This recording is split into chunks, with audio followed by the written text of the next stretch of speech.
নমস্কার বন্ধুরা, উমার সংসার চ্যানেলের আরও একটি নতুন পর্বে আপনাদের স্বাগত জানিয়ে শুরু করছি আজকের পর্ব। আশা করি আপনারা ভালো আছেন, সুস্থ আছেন। বন্ধুরা, আজকের পর্বের আলোচ্য বিষয় নৃসিংহ জয়ন্তী বা নরসিংহ চতুর্দশী। 2025 সালে 1432 বঙ্গাব্দে নৃসিংহ জয়ন্তী কবে অনুষ্ঠিত হবে? নৃসিংহ চতুর্দশীর চতুর্দশী তিথি কখন লাগবে এবং কখন ছাড়বে? নৃসিংহ চতুর্দশীর পারণ সময় এবং নৃসিংহ চতুর্দশী পূজার শুভ সময় কখন হবে? এর সাথে সাথে আরও জেনে নেব নৃসিংহ চতুর্দশী ব্রতের নিয়ম ও পূজাবিধি। বাড়িতে কিভাবে পালন করবেন নৃসিংহ জয়ন্তী? এই দিনে কি কি খাবেন ও কি কি খাবেন না?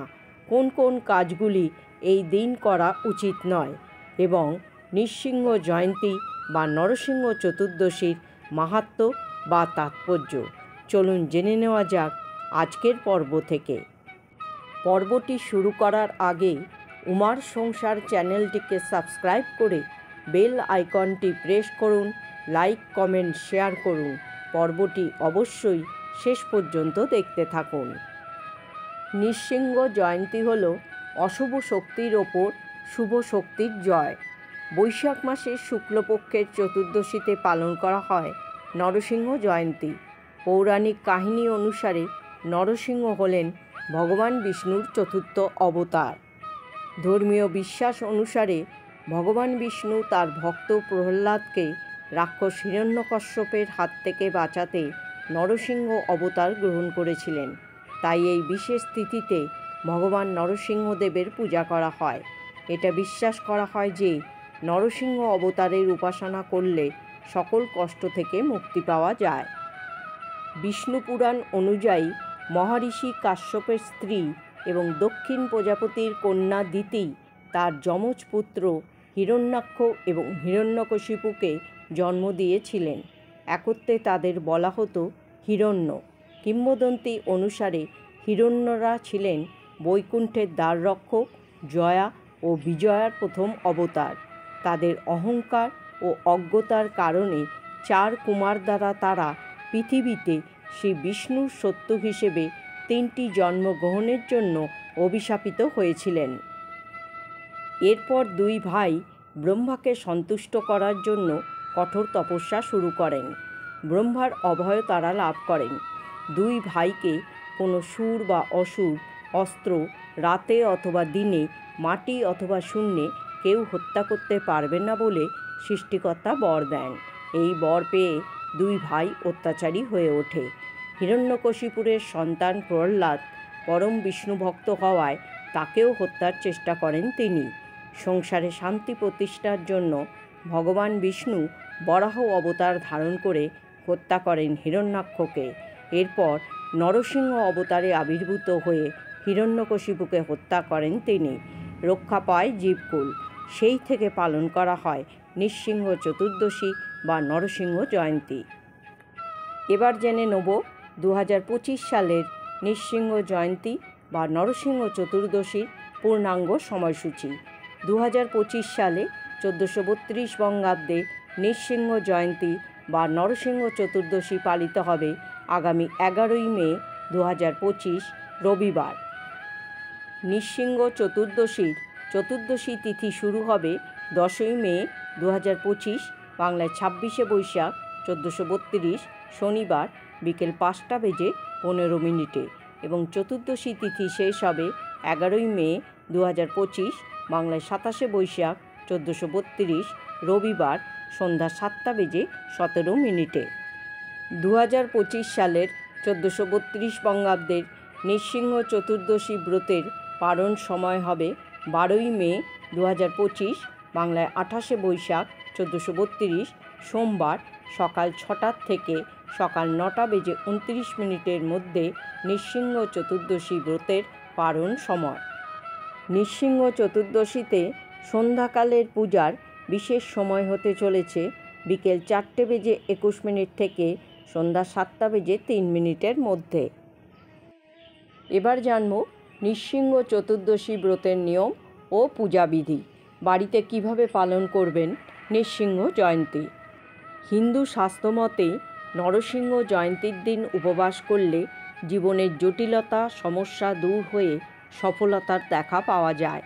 বিভিন্ন অচলাবস্থা কেটে জীবনে শান্তি ফিরে আসে। নরসিংহ জয়ন্তীর উপবাসের আচার ও নিয়ম একাদশীর মতোই। ব্রতধারী ব্যক্তিরা নৃসিংহ জয়ন্তীর আগের দিনে একবার আহার করেন। এই দিনে নিরামিষ আহার গ্রহণ করতে হয়। প্রথাগতভাবে চাল, ডাল, গম ইত্যাদি শস্য জাতীয় খাবার এই দিনে খাওয়া যায় না। ব্রতভঙ্গ, যাকে পারণ বলা হয়, তা হবে ব্রতের পরের দিন।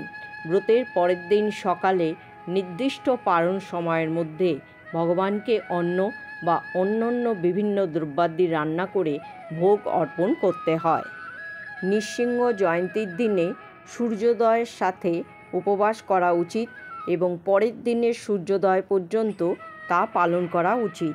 অনেক ভক্তেরা এই দিন মধ্যাহ্নে সংকল্প গ্রহণ করেন এবং সূর্যাস্তের আগেই পুজো সারেন।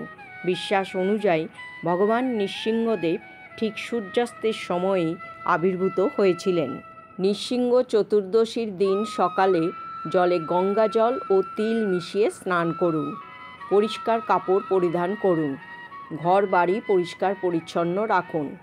আপনার ঠাকুর ঘর বা মন্দির পরিষ্কার করে গঙ্গা জল ছিটিয়ে সারা বাড়ি ঘর পবিত্র করে নিন। এরপর সূর্যদেবকে অর্ঘ্য নিবেদন করুন।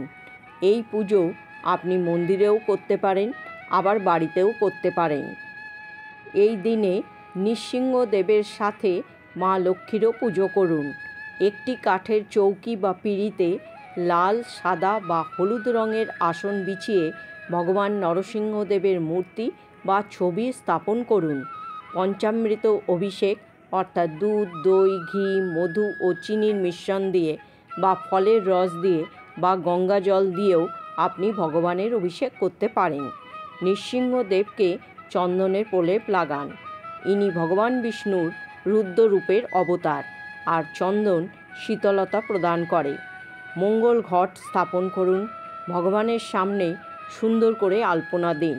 ফুল ও ফুলের মালা চন্দন সহযোগে অর্পণ করুন। ঘিয়ের প্রদীপ জ্বালুন। যে কোনো মরশুমি ফল, নারকেল, গুড়, মিষ্টি, তুলসী পাতা, কর্পূর, জাফরান ও অন্যান্য সমস্ত সামগ্রী ভগবানকে নিবেদন করুন। নৃসিংহদেবের একটি প্রিয় পানীয় হল পনকম বা পানকাম। পানকাম হল একটি শীতল এবং সতেজকারী পানীয়, যা তৈরি করা হয় তাল মিছরি, গুড়, লেবুর রস এবং আদা দিয়ে। তাই নৃসিংহদেবকে অবশ্যই পনকম নিবেদন করবেন।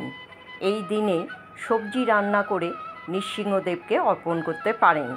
যে ভোগগুলি অর্পণ করবেন তার উপরে অবশ্যই তুলসী পাতা দেবেন। পুজোর শেষে ধূপ ধুনো দেখিয়ে ভগবানের আরতি করুন। নৃসিংহদেবের প্রণাম মন্ত্র ও স্তব পাঠ করুন। সম্ভব হলে 108টি তুলসী পাতা চন্দনে মাখিয়ে নৃসিংহদেবের অষ্টতর শতনাম পড়ে ভগবানকে অর্পণ করুন। এছাড়াও নৃসিংহদেবের ব্রতকথা পাঠ করুন। পাঠ করতে অক্ষম হলে কোনো কৃষ্ণ ভক্তের নিকট শ্রদ্ধা সহকারে নৃসিংহদেবের আবির্ভাব লীলা শ্রবণ করুন। এরপর প্রসাদ বিতরণ করুন এবং নিজেও গ্রহণ করুন। আপনার সাধ্য সামর্থ্য অনুযায়ী অসহায় ব্যক্তিকে সাহায্য করুন। ভক্তিতে থাকে শক্তি, তাই যদি ভক্তি ভরে নিষ্ঠা সহকারে পুজো করা যায় তাহলে কিন্তু সমস্ত বাধা বিপদ কাটিয়ে জীবনকে আরও বেশি সুন্দর ও সহজ করে তোলা যায়। বন্ধুরা, আজকের পর্বটি এখানেই শেষ করছি। সকলে ভালো থাকুন, সুস্থ থাকুন। জয় শ্রীকৃষ্ণ। রাধে রাধে।